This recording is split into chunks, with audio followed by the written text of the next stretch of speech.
it's still a still photo and it's not as authentic as jumping on, and it's still curated to a point, whereas when you're on stories it's so uncurated, and it gives people a chance to like see you in your realest and rawest form, and that's what people connect with. So yeah, 100%.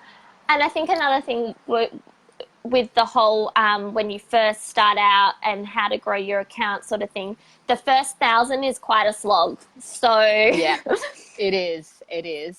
yeah, and it's the hardest slog, and then after that it just seems to grow. I think it's a mental game. I think it's people who are like, oh, that person's like, I'm not going to follow them because they don't have, I don't know. This is just I don't even know if this is true, but this is my theory on it.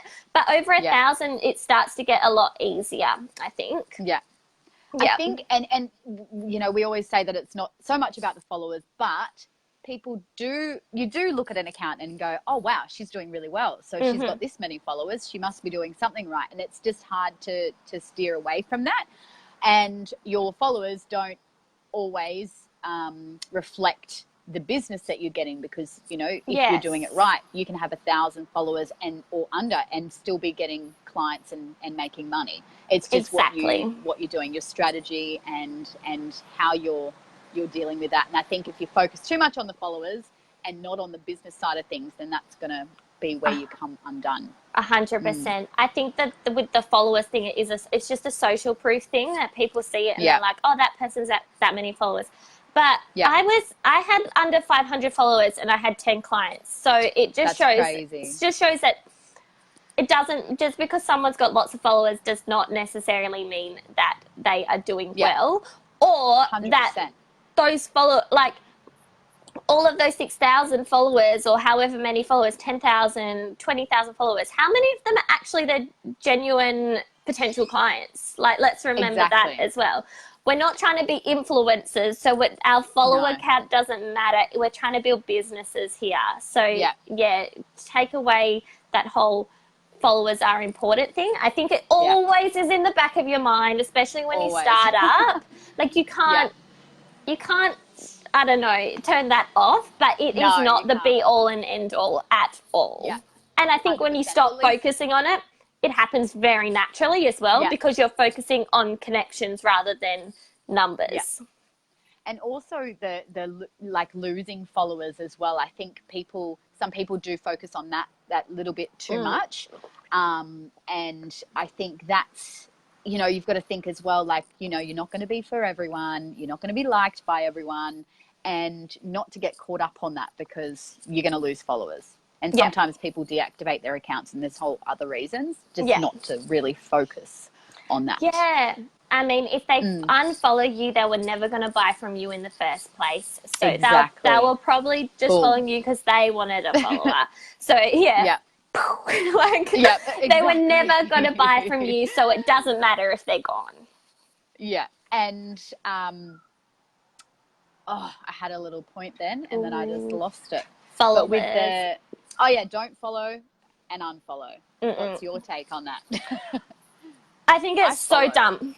I follow, and I literally only follow accounts that I genuinely want to interact with. I do not. Exactly. And, like, I know a lot of people will follow just because that person's following them. So they're like, I'll give them a follow back. But if I check out their account and I'm like, no, this isn't going to benefit me. I don't want to necessarily see this stuff on my feed. Then I just don't follow them, because if I did that, I would be following 6,000 people and I would never get through my news feed. Like, it just. And I think there's a cutoff at 7,000, just so you know. What, following 7,000? Yeah, I'm pretty sure, I don't know where I read it, but 7,000 is the cutoff. I would not want to follow that many people anyway. Oh my God. Way too much. I think I'm up there because I get a bit trigger happy, and I need to go, you know, every now and then I'll go through and, like, you know, just clear out, especially the not active accounts and stuff like that. It's like you're, you know, stepping up my engagement rate. Exactly. Go. And I think I'm very ruthless. If I go onto an account and they haven't posted in like a month or two, I just automatically am like, they're not active anymore. So I'm going to either, if I'm going through my own follower list and I'm like, I'm going to remove that person, or if I'm the people I follow, and I'm like, they haven't posted it in a while, then I'll just unfollow them, because I'm like, they're not providing any value to me, so why would I? So I think that people do get caught up in this, like, oh, if someone follows me, I have to follow them back. It is it is a polite thing to do, but if there's someone that you're genuinely not interested in their content, why? Because you're going to follow them and never interact with them anyway. So what's the point? Exactly. It's so true. And it all comes back to the people pleasing. If you're a people pleaser, and learning to say no. Oh my God, yes. Don't even talk to me about that. People pleaser can't say no. I've been doing the exact same thing recently, and I'm just like, oh, I feel so bad. And then you, like, the people pleaser, you say no, and then you have to apologize straight away, and it's so hard not to. It's just like it's conditioned within you. I know, and it's something I've been working on. Yeah, me too. I'm working on it constantly, and like one thing that one of my good friends said, she was like, if you have to say no to someone if it's an inquiry and you're either fully booked or it's someone that's not aligned with you, because a lot of the times they're just people I don't necessarily want to work with because they're not the industries that I work with. She's like, don't say sorry, say thank you for your inquiry, I am fully booked at the moment. Or don't say, I'm sorry, I can't help you. Like, don't apologize for it, because you're not disappointing them, because they're not already clients. They're literally just inquiring at this stage. But, so true. I mean, I say this, but I'm still really bad at it myself. Like, it's very hard. I apologize. I'm not sorry, but I apologize. Yes. Use other words. I didn't use the word sorry, so it doesn't count.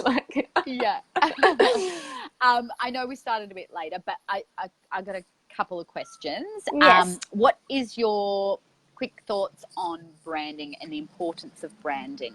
Super important. I think people don't understand, not everyone, but branding doesn't just mean your logo, your business name, your business cards, and your colors. Branding is everything. It's your brand personality. It's the values that you hold within your business. It's like your mission. It's how it encompasses everything about your business. So it's so important to have that from the beginning. And like I said, I have had pretty consistent branding, because it's, when you're a personal brand, it's easier as well, because you can just be yourself. But it's also involved. It's okay if your branding evolves, but you do need to have something in place.